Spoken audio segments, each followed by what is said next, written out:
जय हिंद दोस्तों। कैसे हो आप लोग? आई होप आप सभी लोग अच्छे ही होंगे।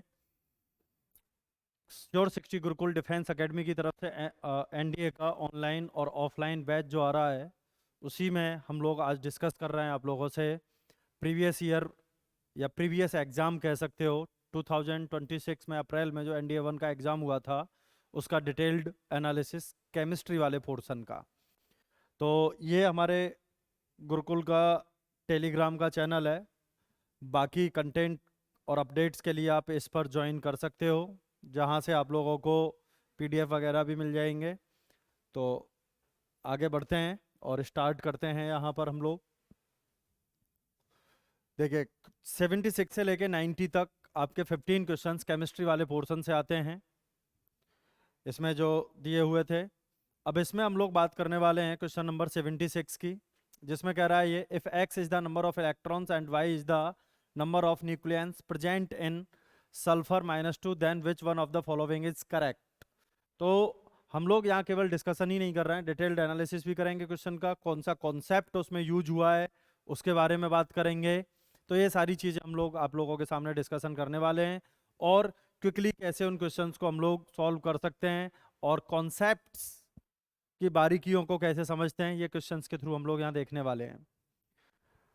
देखिए यहाँ पर ये न्यूक्लियंस और इलेक्ट्रॉन की बात कर रहा है, तो ये क्वेश्चन जो आप लोगों को आ रहा है ये है calculation of electron proton and neutron वाले टॉपिक से। ठीक है, तो देखिए यहाँ पर नंबर ऑफ इलेक्ट्रॉन्स की बात करें, नंबर ऑफ इलेक्ट्रॉन, इसका फॉर्मूला होता है जेड माइनस चार्ज।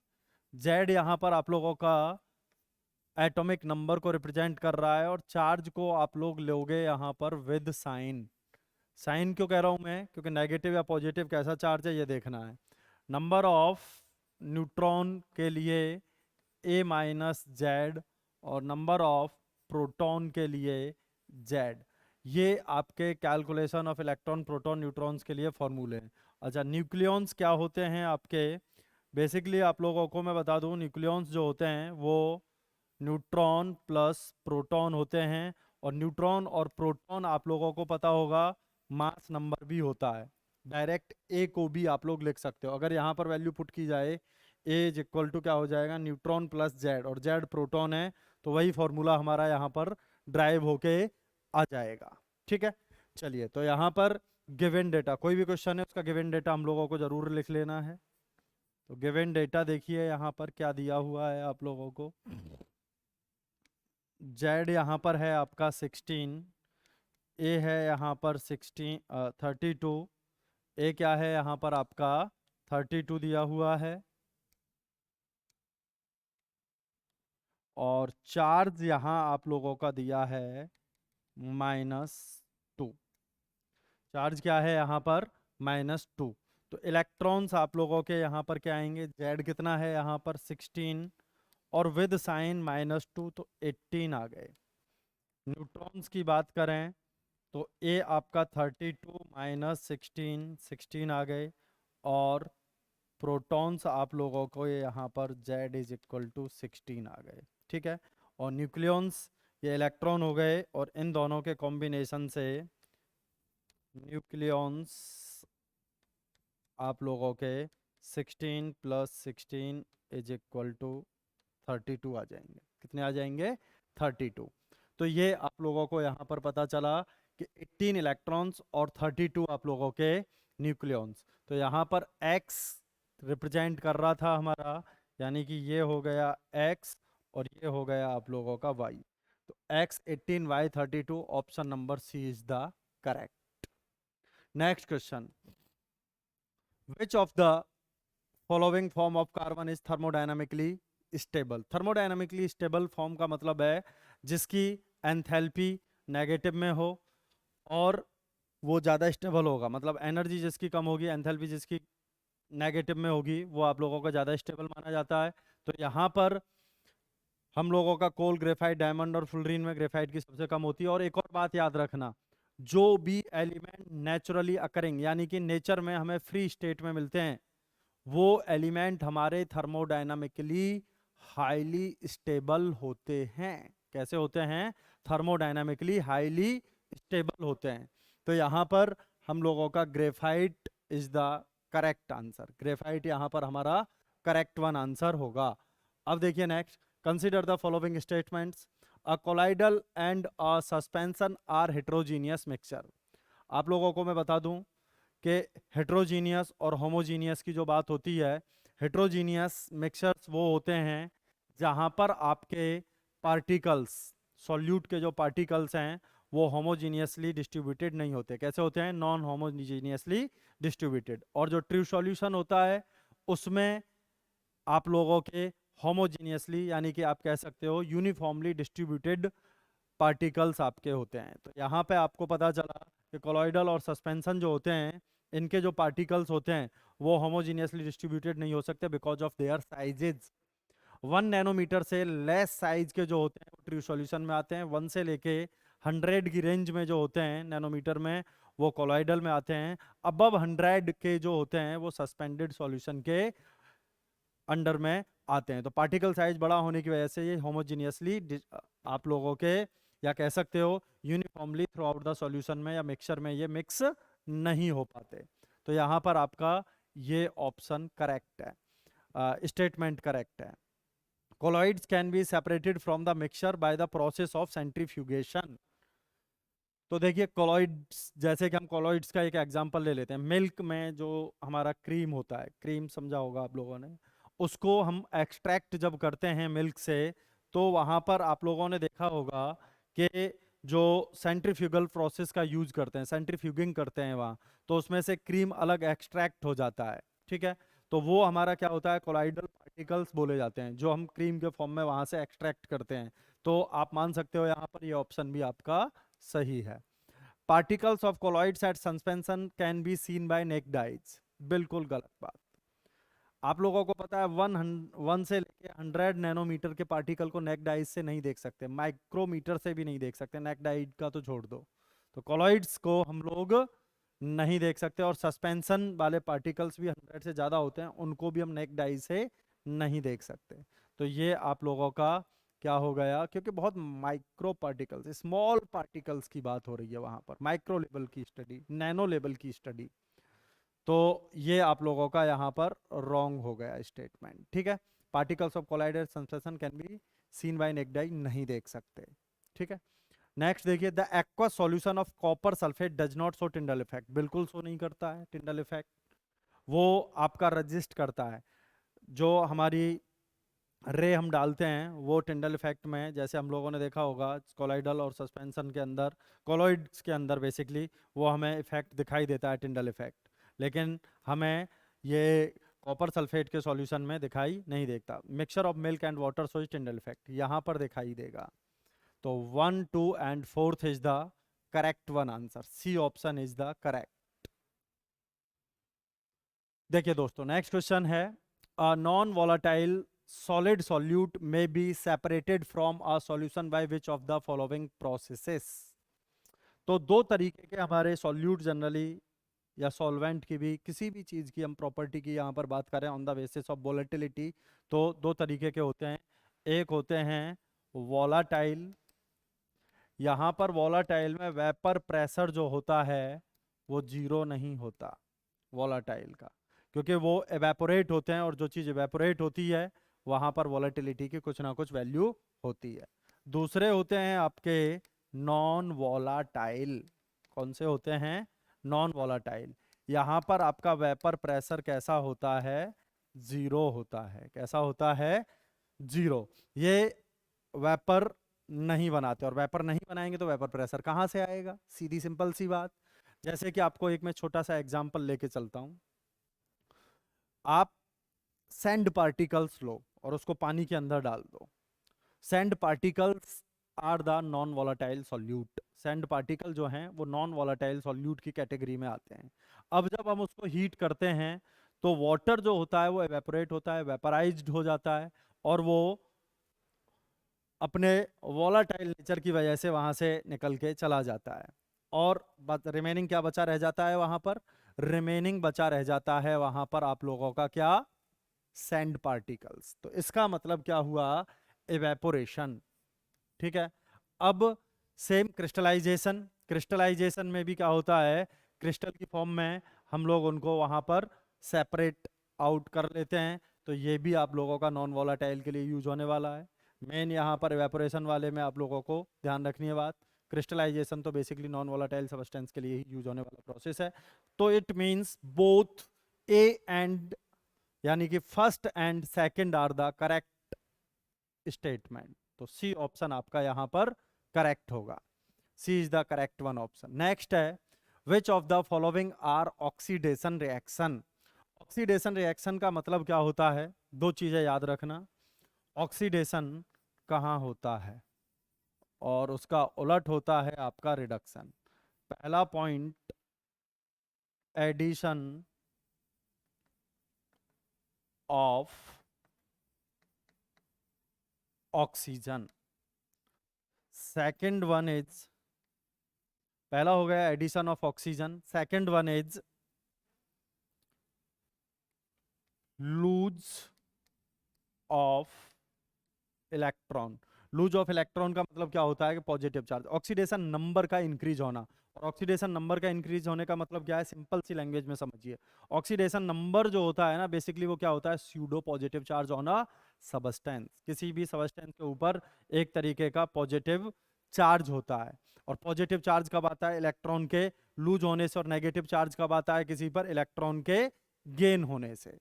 तो यहाँ पर लूज ऑफ इलेक्ट्रॉन। नेक्स्ट आप कह सकते हो थर्ड पॉइंट, ऑक्सीडेशन नंबर का इंक्रीज होना। ठीक है, तो ये दोनों पॉइंट तो आपस में कोरिलेट कर रहे हैं अगर देखा जाए तो। ऑक्सीडेशन नंबर कब इंक्रीज करेगा, जब जितने ज़्यादा इलेक्ट्रॉन्स आपके लूज होंगे और एक एडिशन ऑफ ऑक्सीजन। तो इन्हीं से ही हम लोग यहाँ देखते हैं। ठीक है, और ये पहले वाले पॉइंट से ही हो रहा है आपका।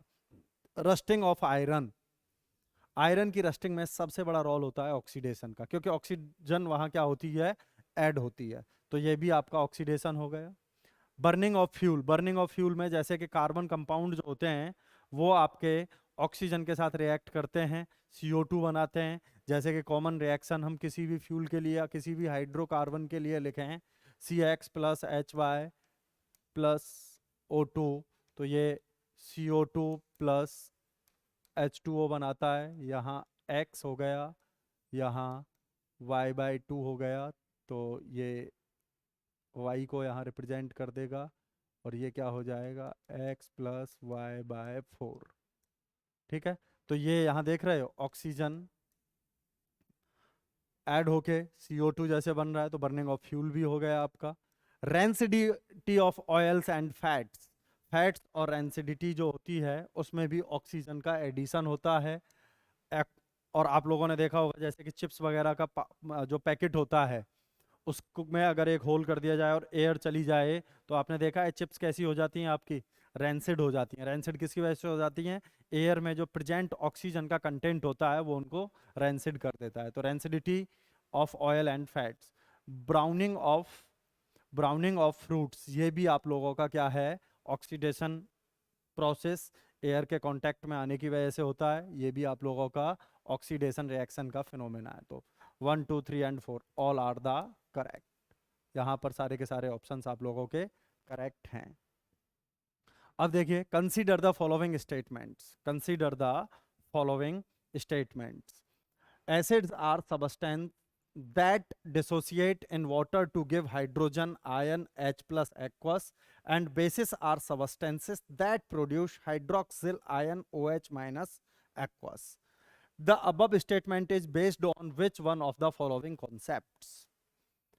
Brønsted-lorry concept, Lewis acid base concept, Arrhenius concept, conjugate acid और बेस कॉन्सेप्ट। अब यहाँ देखिए ब्रॉन्स्टेड लॉरी कॉन्सेप्ट की बात करते हैं। तो ब्रॉन्स्टेड और लॉरी कॉन्सेप्ट क्या कहता है आप लोगों का, यहाँ पर देखिए कि H प्लस एसिड में क्या होता है, लूज ऑफ H प्लस, और बेस के अंदर क्या होता है, gain of H plus.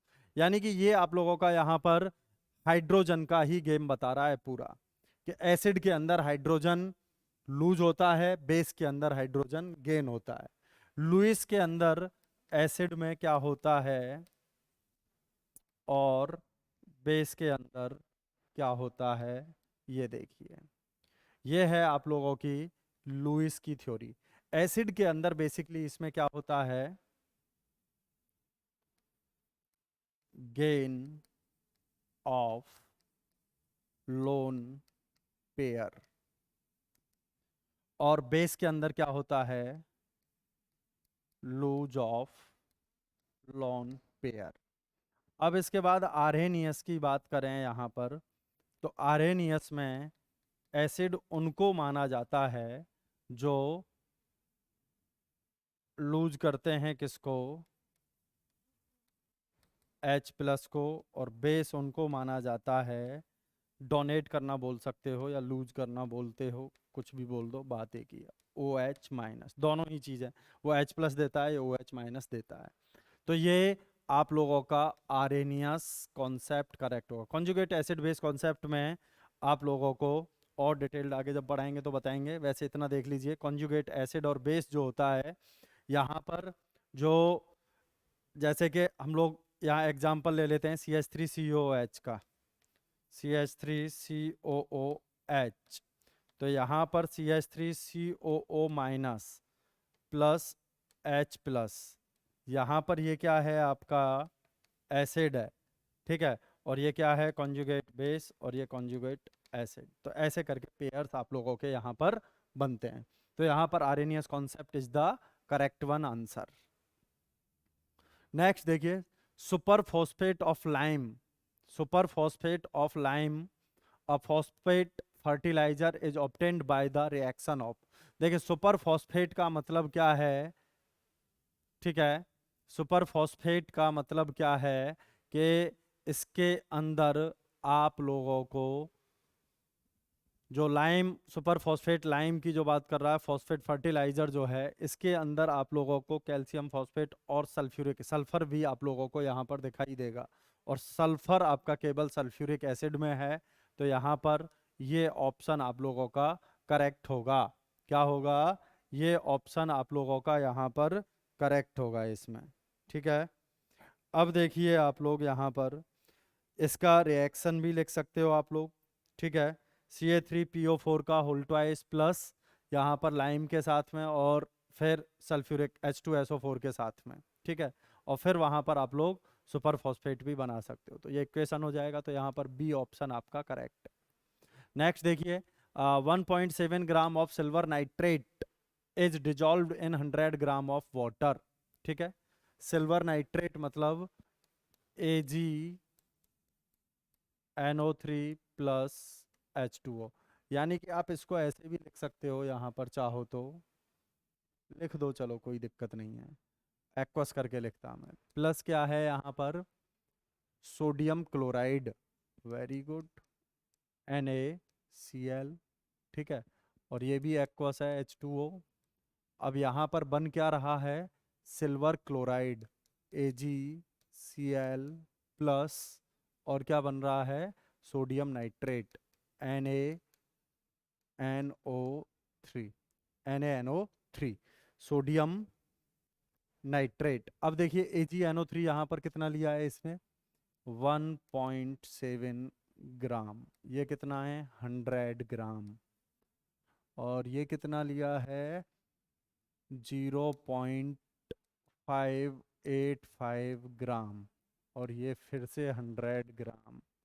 AgCl कितना है 1.435 ग्राम, और ये कितना है 0.85 ग्राम।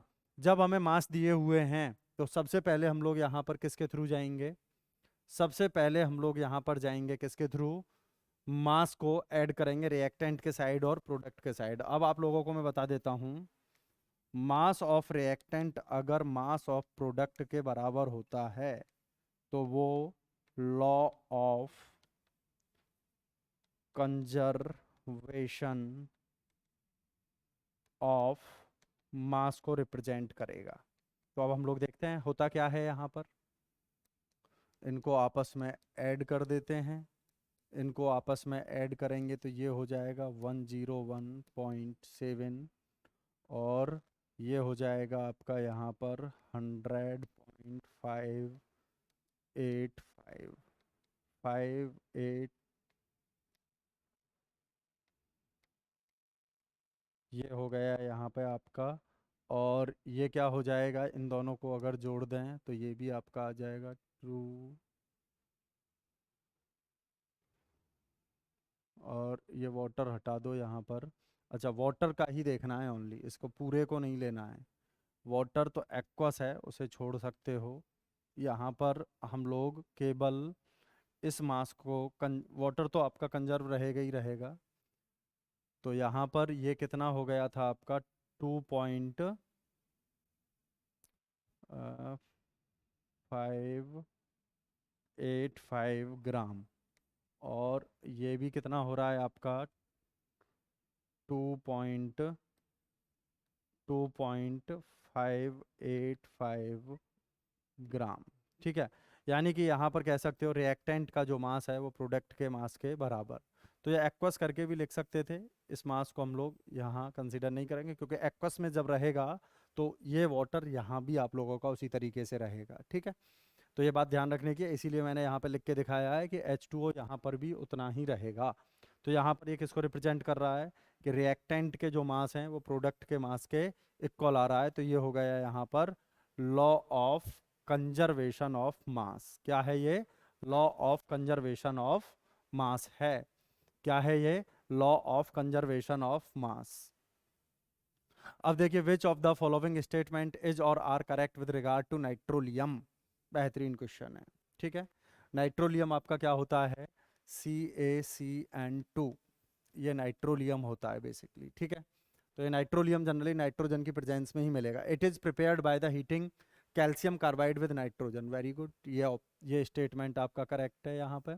ठीक है, कैल्शियम को और कैल्शियम कार्बाइड को CaCO3 को जब आप हीट करोगे, ठीक है, तो यहाँ पर आप लोगों को क्या मिलेगा? नाइट्रोजन के साथ रिएक्ट करके ये आप लोगों को यहाँ मिल जाएगा। It decomposes into ammonia in soil. ठीक है, तो ये भी आप लोगों का यहाँ पर क्या होगा? करेक्ट होगा, क्योंकि अमोनिया सॉइल में मिलके नाइट्रोजन के साथ में, क्योंकि सॉइल के अंदर आपको पता है कैल्शियम का कंटेंट भी होता है, कार्बन का कंटेंट भी होता है, तो ये इजीली वहाँ पर CaCN2 बना लेता है। NPK फर्टिलाइजर नहीं, N2 का फर्टिलाइजर, नाइट्रोजन फर्टिलाइजर अगर होता तो बनता, ये गलत ऑप्शन हो गया। It is an organic fertilizer. इसको ऑर्गेनिक फर्टिलाइजर आप लोगों को पता है काउडंग वगैरह हो गया, जो ऑर्गेनिकली हमें मिलते हैं वो हो गए। तो ये भी ऑप्शन आप लोगों का यहाँ पर नहीं रहेगा। तो यहाँ पर फर्स्ट एंड सेकंड, यानी कि आपका ए ऑप्शन करेक्ट है, फर्स्ट एंड सेकंड ओनली। अब देखिए, कंसीडर द फॉलोइंग पेयर्स। ठीक है, consider the following pairs. Pigment TiO2, ये आपका करेक्ट है। ड्रायर टर्पेंटाइन, टर्पेंटाइन का यूज ड्रायर की तरह नहीं होता, एब्जॉर्बर की तरह यूज होता है, एब्जॉर्ब कर लेता है। किसको? O3 को, O2 को नहीं, ओनली O3 को। ड्रायर का मतलब क्या है कि आप लोगों का ह्यूमिडिटी या ऑक्सीजन वगैरह को ये एब्जॉर्ब कर ले। लेकिन ये टर्पेंटाइन किसको एब्जॉर्ब करता है? जब हम लोग जब हम लोग यहाँ पर स्टेकोमेट्री पढ़ेंगे मोल कॉन्सेप्ट में, तो वहीं पर एक आप लोगों का कॉन्सेप्ट आएगा। ठीक है, जहाँ पर आप लोगों के डिफरेंट डिफरेंट तरीके के एब्जॉर्बर होंगे, जैसे कि कुछ बेसिक मीडियम से सॉल्यूशन से पास कराएंगे एसिडिक मीडियम को, जैसे कि CO2 को, वहाँ पर KOH वगैरह का सॉल्यूशन एब्जॉर्ब कर लेता है। ऐसे ही यहाँ पर टर्पेंटाइन है, टर्पेंटाइन भी यहाँ पर नहीं होगा। यहाँ पर थिनर, नेफ ड्रायर, यहाँ पर ये थिनर आप लोगों का टर्पेंटाइन को बोलते हैं, तो ये इसका पेयर बनता ना कि इसका, तो ये भी गलत है। एंटी स्किनिंग एजेंट पॉलीहाइड्रोक्सीफिनॉल, बिल्कुल एंटी स्किनिंग एजेंट की तरह यहाँ पर हम लोग किसका यूज करते हैं? पॉलीहाइड्रोक्सीफेनॉल का यूज करते हैं। तो यहाँ पर first and fourth is the correct, यानी कि बी ऑप्शन करेक्ट होगा यहाँ पर 2, ये आपका करेक्ट वन ऑप्शन है यहाँ। अब देखिए यहाँ पर कंसीडर द फॉलोइंग स्टेटमेंट्स। ठीक है, कंसीडर द फॉलोइंग स्टेटमेंट्स। देखिए, pine oil is used as anti foaming agent in the emulsion paints. ठीक है, पाइन ऑयल को एंटी फॉर्मिंग एजेंट की तरह इमल्सन पेंट में यूज करते हैं। ठीक है, जो आप लोगों का वहाँ पर फॉर्म बनता है उसको हटाने के लिए हम लोग जनरली पाइन ऑयल का यूज करते हैं। ये जब मेटलर्जी आप लोगों को पढ़ाऊंगा पार्ट में, तब आप लोगों को इसको वीडियो वीडियो बना के दिखा के पूरा प्रॉपर अच्छे से और डिटेल्ड बताएंगे। Protective colloids are used in the emulsion paints to decrease their stability. Protective colloids बेटा जनरली आप लोगों का इंक्रीज करता है स्टेबिलिटी को, ना कि डिक्रीज करते हैं। तो प्रोटेक्टिव कोलाइड्स जो होते हैं, ये पेंट्स वगैरह जो इमल्सन पेंट्स होते हैं, उनकी स्टेबिलिटी को इंक्रीज करते हैं, ना कि डिक्रीज करते हैं। तो हम प्रोटेक्टिव कोलाइड्स का यूज जनरली पेंट्स में करते हैं। तो ये ऑप्शन गलत। Driers having oxidisable oils are added to emulsion paints to accelerate drying process. बिल्कुल, आप लोगों को नाम से ही पता चल रहा होगा, ड्रायर है तो ये ड्राइंग प्रोसेस को तो एक्सेलरेट करेगा ही करेगा। यानी कि यहाँ पर पहला और तीसरा आप लोगों का करेक्ट वन आंसर है। ठीक है, तो first and three is correct one. Next, consider the following: AlCl3, NH3, BF3। एक मिनट, ये पिक्चर क्वालिटी को क्या हुआ?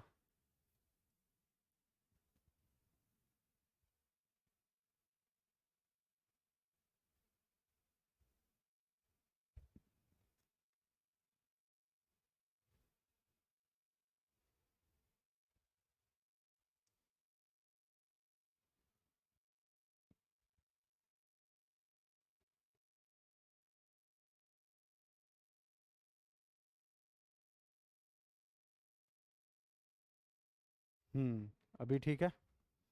चलिए, तो consider the following: AlCl3, NH3, BF3, FeCl3। How many of the above are Lewis acid? 1 2 3 और D है all the four. अब देखिए, चेक कर लेते हैं। अभी थोड़ी देर पहले पढ़ाई था, लुईस एसिड कौन से होते हैं? जो लॉन पेयर को एक्सेप्ट करते हैं, डोनेट करते हैं, वो क्या होते हैं? आपके बेस। तो यहाँ पर NH3 जो है ये लुईस बेस है। क्यों है देखिए, इस बात को भी देख लेते हैं। स्ट्रक्चर आप सब लोग जानते ही हो, ये लॉन पेयर है, ये इस लॉन पेयर को डोनेट करने की टेंडेंसी रखता है। लॉन पेयर डोनेट करने की टेंडेंसी रखता है। Due to lone pair donating tendency it is the Lewis base. यानी कि ये होगा, ये होगा, ये होगा। FeCl3 के डी ब्लॉक में आते हैं लॉन पेयर, यहाँ भी आ जाता है लॉन पेयर, AlCl3 में भी आ जाता है। लेकिन NH3 डोनेट करता है। क्या करता है? डोनेट करता है। यानी कि due to lone pair donating tendency.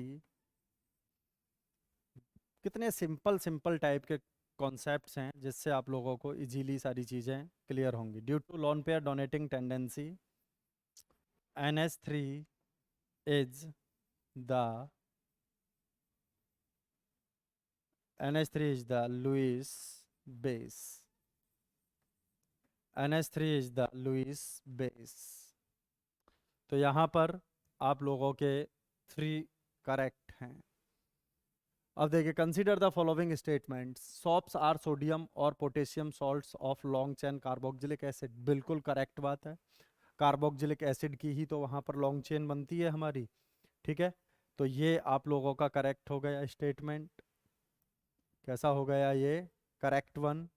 The properties of catenation and isomerism in the element carbon are attributed to existing of large number of organic compounds than inorganic compound. आपको मैं बता देता हूँ कैटेनेशन प्रॉपर्टी क्या होता है। It is the longer chain making tendency. Carbon की इसीलिए होती है क्योंकि सेकेंड पीरियड के जो एलिमेंट होते हैं उनके अंदर सबसे ज़्यादा होती है। लेकिन जिनके पास में, जैसे आपने देखा होगा, उस पूरे पीरियड के अंदर कार्बन में ही सबसे ज़्यादा है, तो लेफ्ट टू राइट जाने पर कैटेनेशन बढ़ता है, लेकिन बाकी के जो हैं उनकी बॉन्ड बनाने की टेंडेंसी कम होती है, कार्बन की ज़्यादा होती है। इसीलिए carbon are the enormous to catenation property. इसीलिए ये आप लोगों का करेक्ट होगा यहाँ पर। Carbon dioxide is acidic but carbon monoxide is neutral molecule. Carbon dioxide acidic होता है, बिल्कुल सही बात है ये।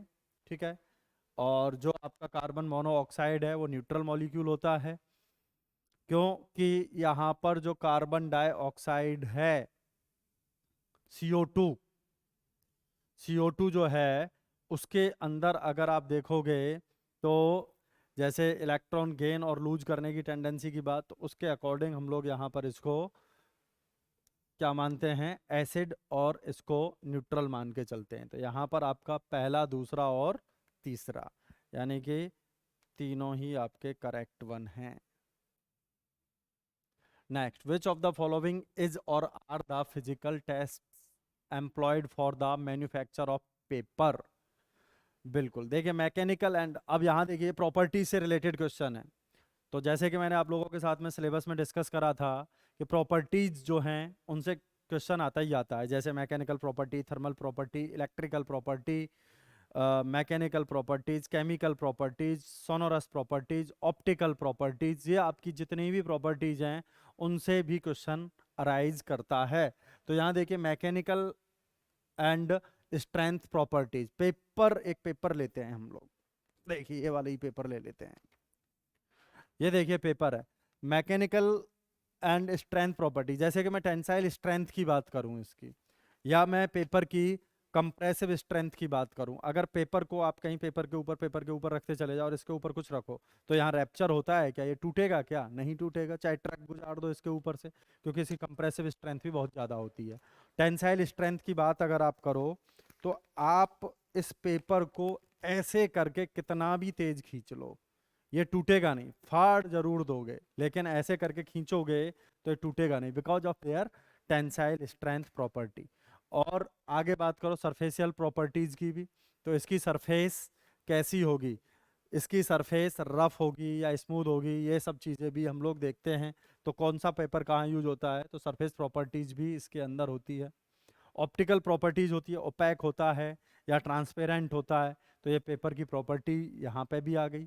परमेबिलिटी ऑफ फ्लूइड्स की बात करें तो परमेबिलिटी ऑफ फ्लूइड्स में बेसिकली क्या होगा आप लोगों का, परमेबिलिटी ऑफ फ्लूइड्स में क्या होगा कि पेपर को अगर आप वाटर के अंदर ऐसे करके डिप कर दो तो आप देखोगे कि धीरे धीरे ऊपर तक वो पूरा गीला हो जाएगा, जैसे टिश्यू पेपर को ही रख दो, पेपर तो पेपर ही है। तो ये आप लोगों का परमेबिलिटी ऑफ फ्लूइड्स की प्रॉपर्टी भी होती है। तो यहाँ पर भी आपके चारों स्टेटमेंट करेक्ट हैं, so D is the correct one option, D correct option होगा यहाँ। Consider the following pair of reactions and properties. Okay, अब यहाँ पर देखिए मैंने अभी ऑक्सीडेशन में आपको बताया था, अब एक बात याद रखना, जिसका ऑक्सीडेशन हो रहा होता है, इसके उल्टा रिडक्शन में चलेंगी चीजें, जिसका ऑक्सीडेशन हो रहा होता है उसको हम लोग रिडक्टेंट भी बोलते हैं। रिडक्टेंट क्यों बोलते हैं, क्योंकि वही हमारा रिड्यूसिंग एजेंट है, क्योंकि वो दूसरे वाले कंपाउंड के लिए एक तरीके से रिड्यूस करने वाला एजेंट बन रहा है, उसको रिड्यूस कर रहा है। जिसका ऑक्सीडेशन हो रहा होता है वो रिडक्टेंट भी बोला जाता है और रिड्यूसिंग एजेंट भी बोला जाता है, और उसका ऑक्सीडेशन नंबर बढ़ रहा होता है और वो इलेक्ट्रॉन्स को लूज कर रहा होता है। और इसकी सेम उल्टे स्टेटमेंट किसके लिए हो जाएंगे, सेम उल्टे स्टेटमेंट इसके हो जाएंगे रिडक्शन के केस में, ठीक है। तो अब देखिए यहाँ पर FeHCl, FeCl2H2, अब यहाँ देखते हैं ऑक्सीडेशन नंबर, जो भी फ्री स्टेट में होते हैं उनका ऑक्सीडेशन स्टेट एलिमेंट का 0 होता है, इसका 0 हो गया। यहाँ पर कितना हो जाएगा निकालना, अभी आपको सिखाऊंगा चैप्टर में, इसका हो जाएगा +2। तो यहाँ ऑक्सीडेशन हो रहा है, ऑक्सीडेशन नंबर इंक्रीज कर रहा है, तो Fe का ऑक्सीडेशन हो रहा है, ऑक्सीडेशन हो रहा है तो रिडक्टेंट है। This one is the correct one answer. ZnCuSO4, ZnSO4Cu, तो यहाँ पर देखिए Zn का 0 हो गया, यहाँ Zn का +2 हो गया, Cu का यहाँ पर +2 हो गया और Cu यहाँ 0 हो गया, यानी कि इसका क्या हो रहा है, Cu का +2 से 0, यानी कि ऑक्सीडेशन नंबर डिक्रीज कर रहा है, और डिक्रीज करेगा तो क्या होगा, रिडक्शन, और रिडक्शन जिसका हो रहा है तो वो क्या हो रहा है, बीइंग रिड्यूस्ड, तो ये भी करेक्ट है। अब देखिए यहाँ पर Br2 का 0, क्या होगा, 0। अब यहाँ देखो ये कितना हो गया, -1, एक का देख रहे हैं हम, ठीक है। तो यहाँ पर -1 हो गया, तो 0 से -1 हो रहा है तो इसका रिडक्शन हो रहा है, और रिडक्शन हो रहा है तो ये रिडक्टेंट थोड़ी होगा, ये रिडक्टेंट थोड़ी होगा, तो ये रॉन्ग हो गया, ये क्या होगा, ऑक्सीडेंट होगा ये, क्या होगा ये? ऑक्सीडेंट होगा। अब देखिए CH4 का भी देख ही लेते हैं तो यहाँ पर देखिए इसका क्या हो जाएगा, +1 होता है हाइड्रोजन का, तो ये क्या हो जाएगा, केवल आप लोगों के जो मेटल्स होते हैं फर्स्ट और सेकंड ग्रुप के, ठीक है, उनके साथ हाइड्रोजन जो होता है वो -1 रखता है, बाकी सबके साथ क्या रखता है, ये +1 रखता है। तो यहाँ क्या हो जाएगा, कार्बन का -4, यहाँ पर क्या हो जाएगा, +4, -4 से +4 यानी कि ऑक्सीडेशन नंबर में चेंज हो रहा है, बढ़ रहा है, यहाँ पे बढ़ रहा है। तो यहाँ पर कार्बन जो है CH4 का वो क्या हो रहा है, ऑक्सीडाइज्ड हो रहा है, ऑक्सीडेशन हो रहा है उसका। तो ये भी स्टेटमेंट करेक्ट है यहाँ पे। तो which of the pair are correct, तो पहला, दूसरा और चौथा, first, second and fourth, then C is the correct one answer. ठीक है, तो ये आप लोगों का रहा डिस्कशन। अब हम लोग नेक्स्ट लेक्चर से आप लोगों के बिल्कुल बेसिक से केमिस्ट्री के डीप कॉन्सेप्ट्स को पढ़ेंगे, जहाँ पे आपको बहुत ही इजी लैंग्वेज में बहुत कुछ सीखने को मिलेगा। तो आप लोगों से एक रिक्वेस्ट है, ज़्यादा से ज़्यादा वीडियो को शेयर करें, कमेंट्स करें। किसी भी पोर्शन में आपको अगर लग रहा है कि ये पार्ट मेरा थोड़ा वीक रह गया है या यहाँ पर और ज़्यादा एक्सप्लेन करने की ज़रूरत है, तो हम आप लोगों को और डिटेल एक्सप्लेनेशन देंगे इसका, और क्वालिटी एजुकेशन आपको प्रोवाइड करेंगे अंडर द गाइडेंस ऑफ श्योर60 गुरुकुल, जो कि डिफेंस विंग अपनी स्टार्ट की है, डिफेंस एकेडमी स्टार्ट की है, जहां पर क्वालिटी के साथ कोई समझौता नहीं होगा, क्वालिटी टॉप नॉच रहेगी, और आप लोगों का प्यार और अप्रिसिएशन हमारे लिए एक मोटिवेशन का काम भी करेगा। Thank you and all the best. Channel को ज़्यादा से ज़्यादा लाइक और सब्सक्राइब करें।